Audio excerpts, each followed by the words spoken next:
একঘেয়েমি খাবার আর কতই ভালো লাগে, তাই তো আজ ট্রাই করলাম অন্যরকমভাবে। হ্যালো এভরিওয়ান, আসসালামু আলাইকুম। সবাইকে শুভ দুপুরের অনেক শুভেচ্ছা। আশা করি সবাই ভালো আছেন। তো আজকে হচ্ছে আমি বাইম মাছের এই রেসিপিটা একটু অন্যরকমভাবে ট্রাই করলাম। আলু এবং সব রকমের মশলা দিয়ে আমি রান্নাটাকে আগেই কষিয়ে রেখেছিলাম।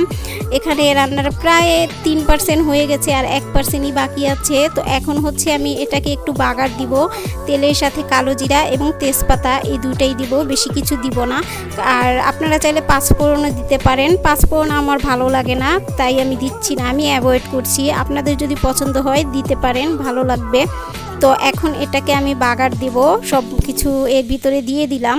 দেওয়ার পর কিন্তু মাশাল্লাহ খুব সুন্দর একটা ঘ্রাণ বের হয়েছে। আসলে আপনারা যদি রান্না করেন তখনই বুঝতে পারবেন, দেখতে যেমন সুন্দর হয়েছে এবং ঘ্রাণটাও সুন্দর, খেতেও কিন্তু মাশাল্লাহ। তো আমার রান্নাটা কিন্তু শেষ। এটা হচ্ছে আমার শাশুড়ি মায়ের রেসিপি, তার থেকে দেখেই আজকে আমি ট্রাই করলাম। আপনারা চাইলে বাড়িতে রান্না করে দেখতে পারেন, খুবই মজা, আসলেই খুবই ভালো লাগছে রেসিপিটা। তো আপনারা সবাই ভালো থাকবেন। এতক্ষণ যারা আমার সাথে ছিলেন তাদের সবাইকে অসংখ্য ধন্যবাদ। আসসালামু আলাইকুম।